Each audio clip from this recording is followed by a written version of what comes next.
कृष्ण कृष्ण हरे हरे, हरे राम राम राम हरे हरे। नमो विष्णुपदाय कृष्ण पृष्ठाय भूतले श्रीमते मधुसूदनाय वाक्यचेति नाम्ने नमस्ते मधुसूदनाय भक्ति पाद प्रियाति दुर्लभ कृष्ण भक्ति नियति सरल कारणे। हरे कृष्ण कृष्ण कृष्ण हरे हरे, हरे राम राम। कल हमने जो पढ़ा आशाबंध, हमेशा भक्त भगवत कृपा लेने हेतु आशाबंद रहता है, वो कभी निराशात्मक जीवन व्यतीत नहीं करता। यहाँ तो तुम कहो कि उसके जीवन में कितनी ही प्रॉब्लम्स आ जाती है, कितनी ही कठिनाइयाँ आ जाती है, लेकिन उसके पश्चात भी वो निराश नहीं होता। आगे आया है, वह भगवान की निष्ठापूर्वक सेवा करने के लिए सदैव उत्सुक रहता है। एक्साइटेड, श्री राधे बोले, वो हमेशा एक्साइटमेंट में रहता है। यहाँ श्रील प्रभुपाद इसको एक शब्द में कंक्लूजन में ले रहे हैं, सम उत्कंठा। श्री राधे बोले, सम उत्कंठा का मतलब है बहुत एक्साइटेड रहता है। जब कोई व्यक्ति भक्ति में सफलता प्राप्त करने के लिए अति अधिक उत्सुक रहता है तो यह उत्सुकता उसकी सब उत्कंठा कहलाती है। अर्थात पूर्ण, इसका अर्थ है पूर्ण उत्सुकता। सम उत्कंठा का पूर्ण एक्साइटेड, संपूर्ण एक्साइटेड। वस्तुतः यह उत्सुकता कृष्ण भावनामृत में सफलता प्राप्त करने का मूल्य है। श्री राधे बोले, यानी जब आप कृष्ण भक्ति में इन्वॉल्व हो रहे हैं, कृष्ण भक्ति को कर रहे हैं, कृष्ण भक्ति में चल रहे हैं, इसका मूल्य, इसके बदले में आपको क्या मिलेगा? बोला एक्साइटमेंट। जैसे कोई वस्तु अपन लेते हैं, कोई चीज़ लेते हैं तो उसका मूल्य चुकाना पड़ता है ना, और उसके बाद वो वस्तु हमको मिल जाती है।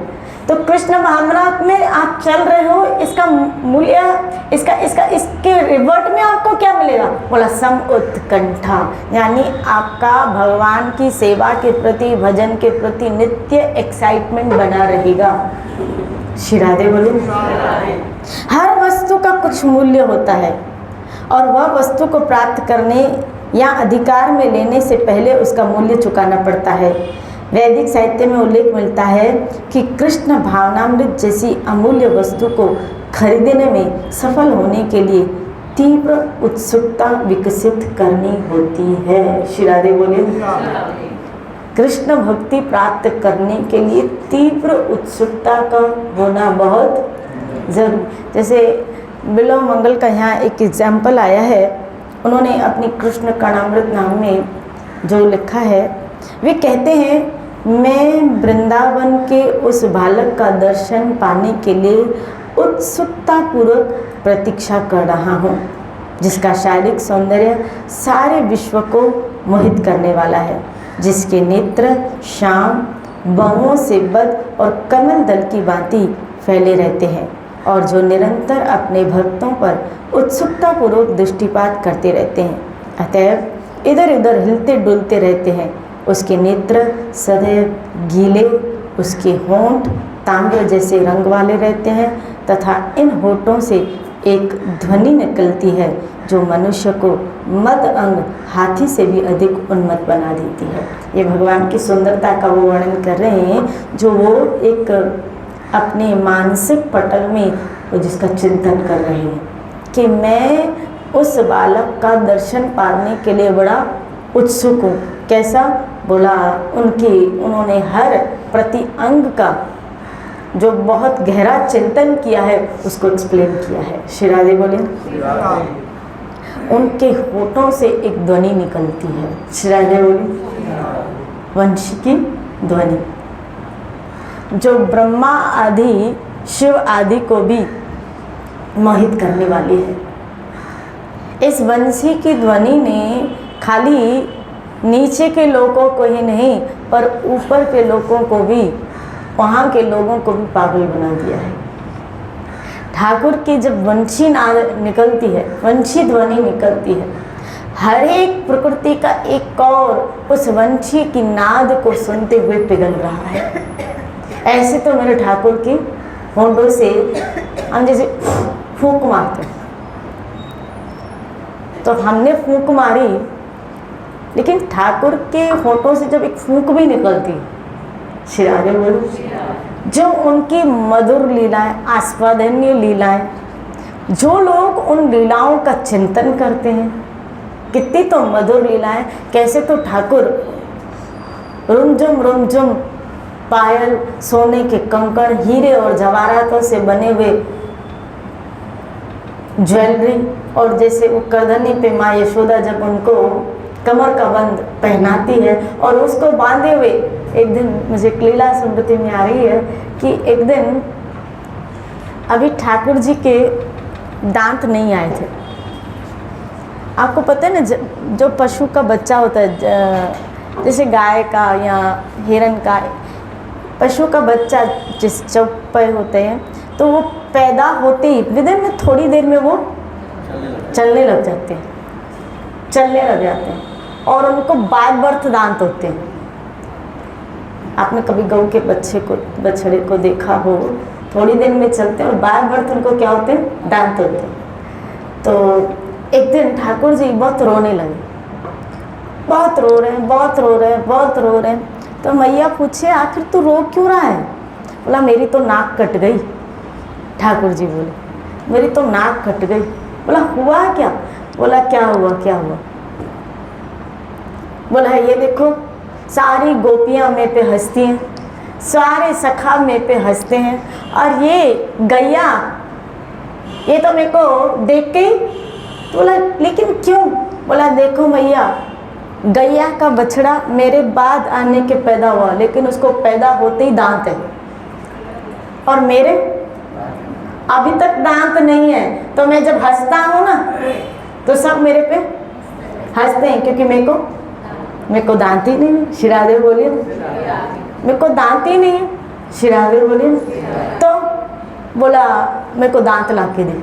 अब वो मैया कहाँ से ला के दे? अब पहले के ज़माने में, आप तो पता है, वो नकली दांत भी नहीं थे। श्री राधे बोलिए, कहाँ से ला के दूँ तुझे? ये तो बेटा प्रकृति के द्वारा बाय नेचर मनुष्य को धीरे धीरे। बोला फिर मनुष्य खाएगा? ऐसे तो गैया मैया अच्छी पैदा होती है, उसको सब आ रहा है, और हमको इतने बाद में क्यों आते हैं? अब क्या बताएं, हम जैसे लोग होते तो भगवान से थोड़ा डिबेट करते हैं, बनाया भी तो आपने। श्री राधे बोलो ना, श्री राधे। तो भगवान की इतनी मधुर लीलाएं हैं, कभी कभी वो लीलाएं जब उनका चिंतन होता है तो मनुष्य बड़ा आह्लाद हो जाता है। ऐसी मधुर, जैसे दान के लिए कौमुदी में, उज्ज्वल नीलमणि में, जो रूप गोस्वामी द्वारा विदिक्त माधव है, ऐसे कई शास्त्र हैं जिन पे भगवान की इतनी सुंदर। जैसे मुझसे किसी ने प्रश्न पूछा क्या कि भगवान इतने ब्रह्मांड है, अनंत ब्रह्मांड है, और उन अनंत ब्रह्मांडों में भगवान के वो अवतार होते रहते हैं। आप कहते हो एक ब्रह्मांड में लीला पूरी होती है तो दूसरे ब्रह्मांड में लीला शुरू होती है। तो ऐसे अनंत ब्रह्मांडों में लीलाएं चल रही हैं, अभी भी चल रही हैं। तो क्या हर ब्रह्मांड में वैसी लीला होती है क्या? पूतना लीला, अगासुर लीला, बकासुर लीला, ऐसा ही सब होता है क्या? श्री राधे बोले, सब जगह सेम होता है क्या? इतने ब्रह्मांड, अभी भी रामलीला कहीं चल रही है किसी न किसी ब्रह्मांड, अभी भी नरसिंह लीला किसी न किसी ब्रह्मांड, अभी भी शुक्र लीला किसी न किसी ब्रह्मांड में चल रही है। श्री राधे बोले। और याद रखना, हर जगह आवश्यकता के अनुसार भगवान का अवतरण होता है। जरूरी नहीं है किसी ब्रह्मांड में शुक्र लीला ही हो। ये तो पृथ्वी रसातल में चली गई थी, तो उस वक्त शुक्र की आवश्यकता थी, इसीलिए भगवान को शुक्र अवतार लेना पड़ा इस ब्रह्मांड। श्री राधे बोले वराह, इसलिए इसको वराह कल्प बोलते। श्री राधे बोले तो जरूरी नहीं किसी ब्रह्मांड में ऐसा हो, ऐसा जरूरी नहीं है।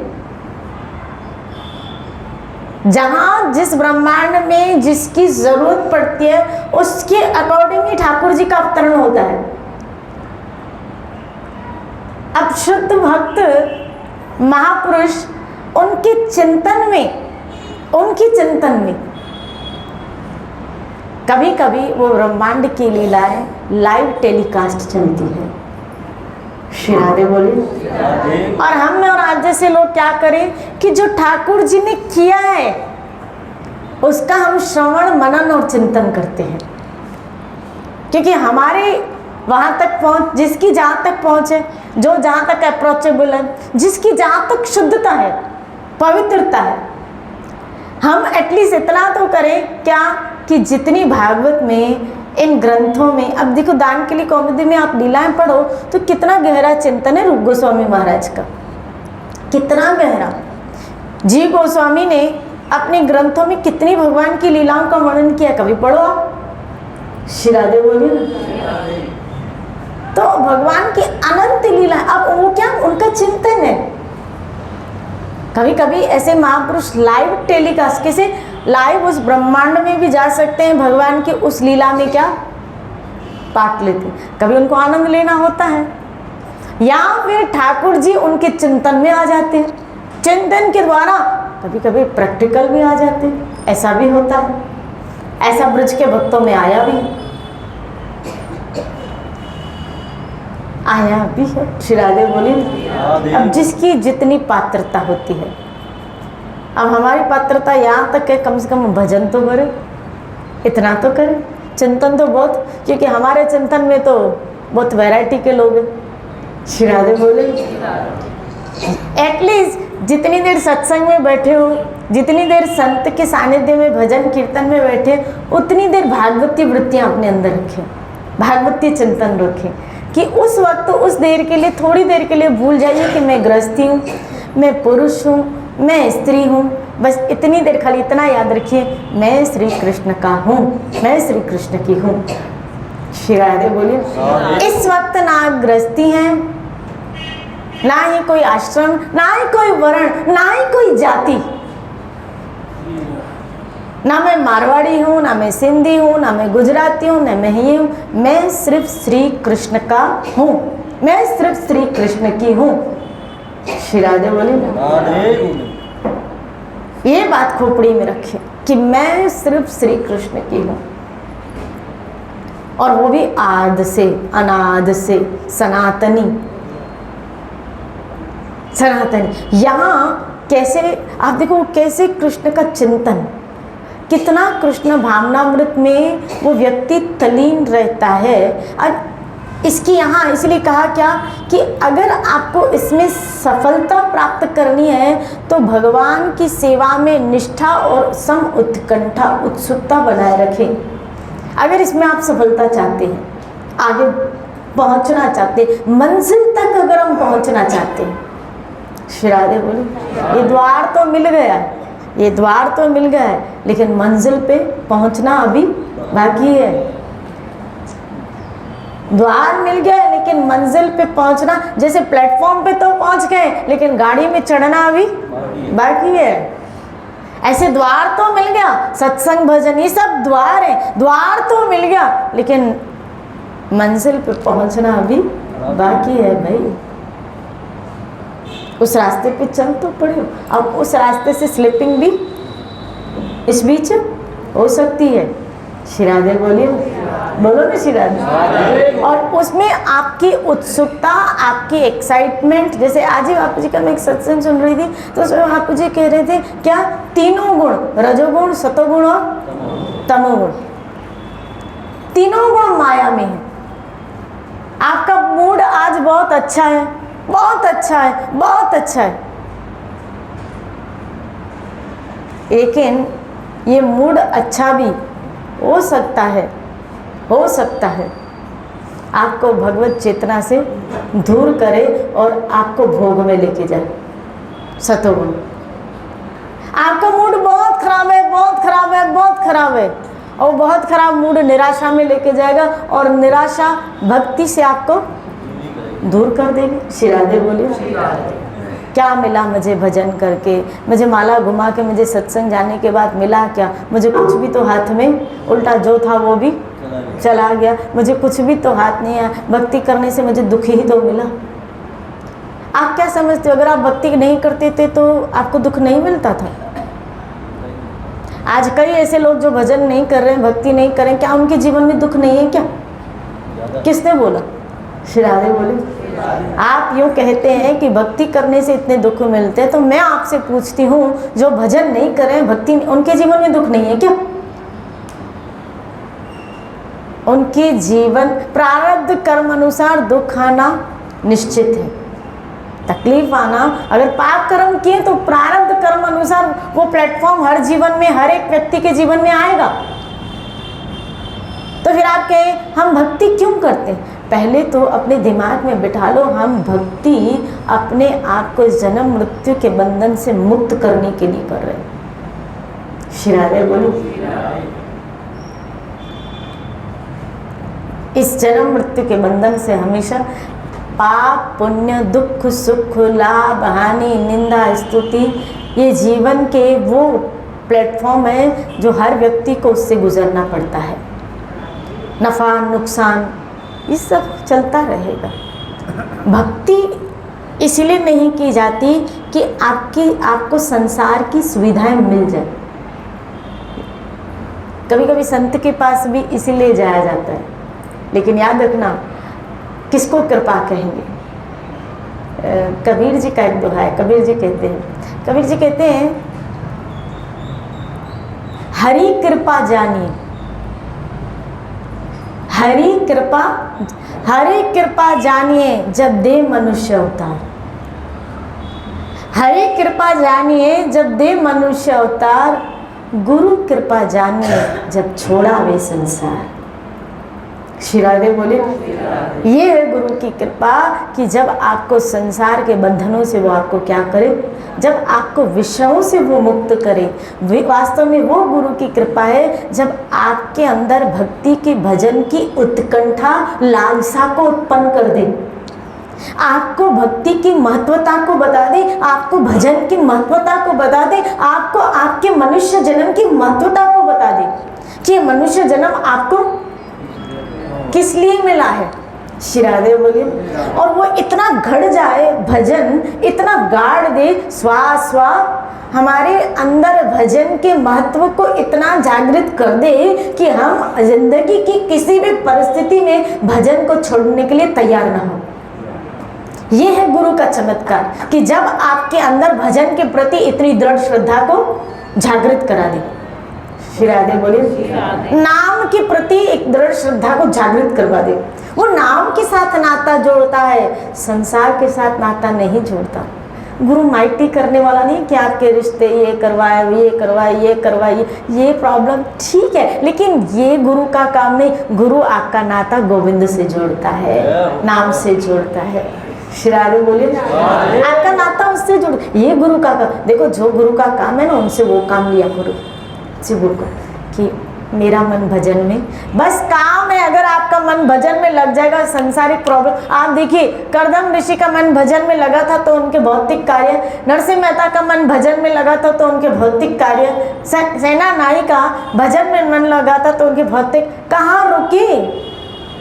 मांगना है तो ये चीज मांगो, ऐसी दया करो महाराज नाम न विसरे। श्री राधे बोले। मेरा मन भजन में लग जाए, जो अभी तक इधर उधर लग रहा है, इधर उधर लग रहा है, ये मिल जाए, ये मिल जाए, ये मिल जाए, ये मिल जाए, ये छूट न जाए, ये मिल जाए, ये छूट न जाए, ये मिल जाए। अरे ये मिल भी गया और ये छूट न जाए तो एक न एक दिन तो भाई छूटेगा। और ये मिल भी गया तो जो मिली है वो चीज, वो भी छूटने के लिए मिली है, वो भी छूटने के लिए मिली है। श्री राधे बोलिए। हमारे पास जो चीजें हैं, जो व्यक्ति हैं, वो सब छूटने वाले हैं, छूटने वाले हैं। छूटने वाले लोगों के साथ हम बैठे हैं, छूटने वाली चीजों को हम पकड़ के बैठे हैं। यही हमारे सबसे बड़े दुख का कारण बना पड़ा है और हमारी मिस्टेक।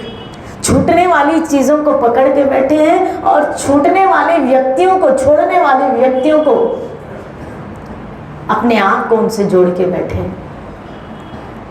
और गुरु का काम वहां से हटाना है। छोड़ नाते जगत के सभी, श्यामा गौरी से नाता बना। श्री राधे बोले। इनसे ना ये कराती मुलाकात है। श्री राधे बोलिए। जब कृष्ण की रूप माधुरी में कोई जीव आसक्त चित्त हो जाता है, ये समझ लेना उसके ऊपर संत की, गुरु की एक विशेष कृपा हो गई है। जब कोई जीव भगवान नाम के प्रति आसक्त, आपकी आसक्ति दिनों दिन नाम के प्रति, तो ये संत की वो विशेष कृपा है कि उनके वचनों के द्वारा हमारी नाम के प्रति आसक्ति दिनों दिन, आपका मन न हटे, आपका मन राजी न हो। किस बात के लिए? उस नाम को छोड़ने के लिए।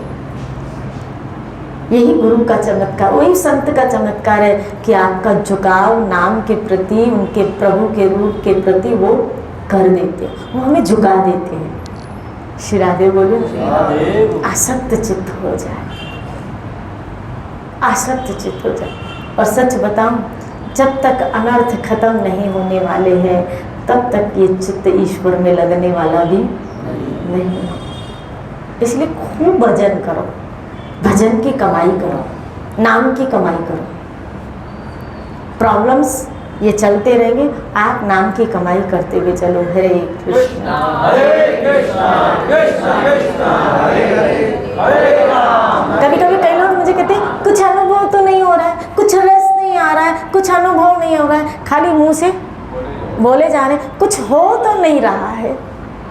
जिनको हुआ उन पे भरोसा रखो, जिनको हो रहा है ना उन पे भरोसा रखो। क्या? मुझे भी एक न एक दिन होगा। श्री राधे बोल। जिनको मिला है वो उस दावे से कह रहे हैं, कई संत ठोक ठोक के यही कह रहे हैं कि सब चीज़ का सार। अब देखो ना वो बात कितनी सत्य है, कितनी परम। मैं गुरु ग्रंथ जब पढ़ती हूँ तो इतना इतना इतना इतना सारे ग्रंथों का जैसे उनका निचोड़ एक ही चीज़ पे घूम फिर के आता है, प्रभु के नाम। सिमर सिमर सिमर रे मनवा। श्री राधे बोले। उन्होंने तो पूरी एक पौड़ी यही सिमरन पे ही जोर दी है। जपजी साहब जिन्होंने पढ़ा होगा, श्री राधे बोलिए, पूरा सिमरन पे। पता नहीं क्यों किसी को समझ में नहीं आता। कबीर के दोहे ले लो, पोथी पढ़ पढ़ जग मुआ। श्री राधे बोले। कितने ही पोथियां पढ़ लो, कितने ही संस्कृत के श्लोक। एक कोई पंडित व्यक्ति अगर उसको पूरी संस्कृत के श्लोक, पूरी गीता, जैसे एक व्यक्ति मेरे पास आए और कहने लगे मुझे 700 श्लोक गीता के याद है, पूरी गीता। और कैसे बोला? संस्कृत। बहुत अच्छी बात, बहुत क्लैपिंग की बात है, बहुत अच्छी है। लेकिन अगर भक्ति की भी नहीं है तुम्हारे अंदर, प्रभु के प्रति कोई भाव नहीं जागा गीता का अध्ययन करके और गीता का रटन करके, तो फिर क्या फायदा? ये खाली लोगों से प्रशंसा मिल सकती है भाई, क्या कि इसको पूरी गीता। ऐसे तो रावण को भी चारों वेद कंठस्थ थे ना भाई, नहीं थे पता? वो रावण जिसने कैलाश को भी उठा दिया। श्री राधे बोले। क्षमता थी इतनी, लेकिन इतनी क्षमता होने के बाद भगवान ने इतना हुनर दिया, इतना अच्छी कला दी, लेकिन अगर उनके प्रति, मेरे गोविंद के प्रति भाव न जागृत हो, प्रेम न जागृत हो, तो ये सिर्फ कोरा खाली, वो ब्रह्मा जी कहते हैं थोथा भूसे का ढेर, थोथा भूसे का ढेर। जैसे नहीं माताएं सुपड़ा घुमाती हैं तो उसमें भूसा निकलता है। श्री राधे। और ऐसे लोग आप देखना, कभी कभी खाली लोग प्रशंसा हेतु, लोग प्रशंसा हेतु प्रशंसा प्राप्त करने के लिए उनकी वो अपनी कला का उपयोग करते हैं। लेकिन कभी ऐसे शवपच वाल्मीकि आप देखो, चरित्रों में देखो, कुछ नहीं आता, बिल्कुल अनपढ़ गंवार। कुछ गोपियाँ जब उद्धव पत्र लेके आ जाता है और पत्र फाड़ देती है, पागल कहीं की पत्र फाड़ दिया, पढ़ोगी क्या? पढ़ना किसको आता है? कोई संस्कृत का श्लोक उनको नहीं आता था, गंवार थी। दही छाछ बेचना का कोई संस्कृत का या ऐसा कोई भजन, कोई राग, कोई रागनिया, ऐसा कुछ नहीं था। कुछ आपकी तरह घर ग्रस्त में रहने वाले, लेकिन भाव जो कृष्ण के प्रति था ना, वो आज प्रेम की ध्वजा बन गई। श्री राधे बोली ना। आपको कुछ नहीं आता, बस एक चीज आती है, क्या? कृष्ण मेरा है। और अपने ठाकुर से अगर ये अपनापन आ गया ना कि मेरा है, ये जो बैठा है मंदिर में ये मेरा है, और ये मेरेपन का भाव सच कहूँ तो ये एक जन्म की कमाई भी नहीं है। श्री राधे बोले। और गुरु कृपा से अगर ये मेरापन का भाव ठाकुर जी में जुड़ जाता है कि ये जो मंदिर में बैठा है ये मेरा, इतना अपनापन हो जाए कि जब उसको देखें तो आंख में आंसू आ जाए कि इस मेरे से तुमसे बिछड़े कई तुझसे दूर है, अभी तक तुझे देखा नहीं। श्री राधे बोले ये मेरेपन का भाव उससे जुड़ जाए, अपनेपन का भाव उससे जुड़ जाए। यह है गुरु कृपा कि जब आपको ठाकुर आपको अपना लगने लगे, मेरा है। ये जो मंदिर में बैठा है ना, किसी और का हो न हो, जैसे यशोदा दावा करती थी, कितने लोग ब्रज में, जितने भी ब्रज में थे वो सब ठाकुर जी को चाहते थे, नहीं चाहते थे क्या? सब चाहते थे, लेकिन हर एक का अपनेपन का स्तर ठाकुर जी के प्रति सबका अलग अलग था। सखाओं का अपना था। जब ठाकुर जी किसी असुर को मारते थे ना, किसी असुर का वध, बकासुर आदि का, तो सब सखा सतर्क हो जाते थे। और कैसे सतर्क हो जाते थे? बोला कि इसने अभी अभी असुर को मारा तो ये बहुत थक गया होगा, इसलिए सब सखा इतने सतर्क हो जाते कि कोई झाड़ की टहनी उठाता और ठाकुर जी को पंखा, और तो कृष्ण कहता जल्दी इसके चरण दबाओ, इसके हाथ दबाओ, क्योंकि इसके हाथों में दर्द होगा।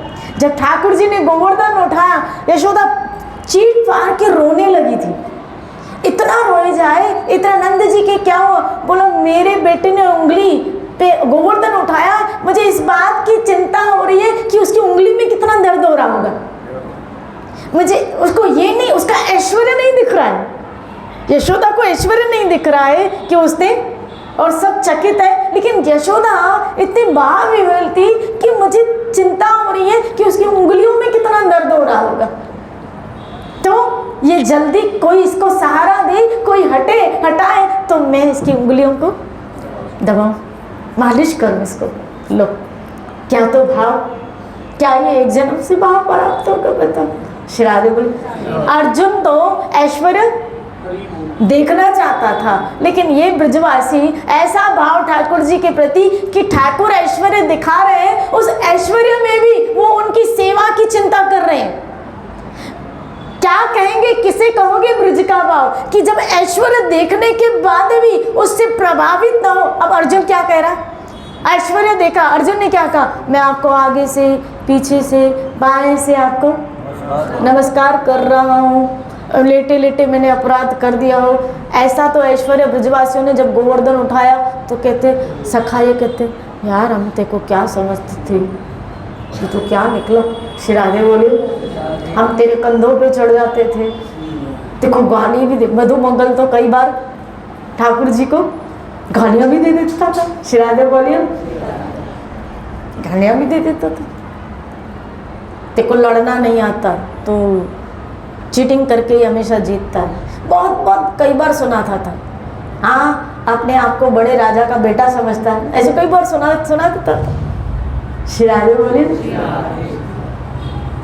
कई बार सुना देता था। और इतना ऐश्वर्य देखने के बाद अब देखो, जब कालिया का दमन किया उस दिन यमुना के किनारे रहे तो उसी दिन आग दावाग्नि लगी थी और ठाकुर जी ने खाली सबको कहा आंख बंद करो, सबने बंद किया और ठाकुर जी ने आग पी ली, है ना, ये लीला आई ना बाद में, आग पी ली। कई ब्रजवासियों ने ये देखा कि इतनी बड़ी आग जिसमें हम जलने वाले थे, उस आग को ठाकुर मुंह में लगा के पी गया। ये कम ऐश्वर्य था क्या? बताओ, कम ऐश्वर्य था? श्री राधे बोले तन कभी इसका प्रभाव ब्रजवासियों के ऊपर इनके ऐश्वर्य का नहीं पड़ा। वो उल्टा जब भगवान कभी कोई ऐसा ऐश्वर्य दिखाते थे उसमें भी ठाकुर की चिंता करते थे, उसमें भी ठाकुर जी की चिंता, यानी सेवा का प्रावधान, वहाँ भी सेवा ढूंढते थे। ये है एक भक्त, एक आश्रित, एक आसक्त चित्त व्यक्ति के लक्षण। जब कोई ठाकुर जी के प्रति आसक्त चित्त होता है ना, उसको उसका ऐश्वर्य नहीं, उसको खाली सेवा सूझती है। श्री राधे बोले, इसमें कैसे सेवा कर, कैसे बचाओ, कैसे इसको बचाओ। श्री राधे बोले, ऐसे ही भक्ति रसामृत सिंधु में आया है कि जब ठाकुर जी मथुरा चले गए थे और नंद जी वापस आए थे, तो रोज यशोदा पालने को क्या करती थी, खाली पालना देख के रोज आंसू बहाती थी। और नंद जी अपने छज्जे के ऊपर, क्योंकि अगर कृष्ण को कभी लेट हो जाती थी ना गैया चराते रिटर्न होते समय, तो नंद जी का नियम था वो ऊपर छत पे चढ़ जाते थे, और छत पे चढ़ के जब तक कृष्ण आ नहीं जाते थे तब तक वो नीचे, और जब उनको यशोदा कहती थी कृष्ण आ गए तभी वो नीचे उतरते थे। ऐसे नंद जी का कि आसक्त चित्त बताए। तो एक दिन जब कृष्ण मथुरा चले गए, तो यहीं इसी भक्ति रसामृत सिंधु में आया है कि यशोदा बहुत, हालांकि कभी आप, लेकिन कृष्ण के प्रति आसक्त चित्त का ये बताया कि ऐसे अपशब्द नंद जी को बोलती कि आप इधर, आपको इधर आना ही नहीं चाहिए था, कृष्ण को लिए बगैर जाओ। और ऐसे अपशब्द बोले हैं नंद जी को, क्यों? क्योंकि आसक्ति कृष्ण के प्रति इतनी कि कृष्ण को न देखने के कारण उसकी बुद्धि काम ही नहीं करी कि मैं किसको क्या बोल रही हूँ, किसको क्या बोल रही हूँ। यानी इन ब्रजवासियों उनके जीवन में देखा गया, इन गोपियों के जीवन में देखा गया कि उनका परिवार होने के बावजूद भी उनके पति, उनकी पत्नी, उनके बच्चे हो, इन सखाओं को देखो, सब होने के बावजूद ही हाईएस्ट प्रायोरिटी, जो हाईएस्ट प्रेम उनका जो श्री कृष्ण के प्रति है, उसके मुकाबले में उनका परिवार को भी वो कुछ कहते डांटते देखे नहीं। इतनी हाईएस्ट आसक्ति उनकी भगवान के प्रति। श्री राधे बोली, इतनी हाईएस्ट। इसे यही हमारे जीवन में अगर हमारे रिलेशन वाले आ जाएं, हमारे परिवार वाले आ जाएं, तो कृष्ण सेकंड कैटेगरी में आ जाता है। जब ये जीव के अंदर कृष्ण आपके बच्चे से भी ज़्यादा आपको कृष्ण प्यारा लगे, आपके पति और पति से भी ज़्यादा आपको प्यारा कृष्ण लगे, श्री राधे बोले, तब हमारी बात बनेगी और तब आप एक्चुअल में ब्रजवासी बनेंगे। इसी चर्चा को लेते हुए श्री श्री राधा गोविंद भगवान जय।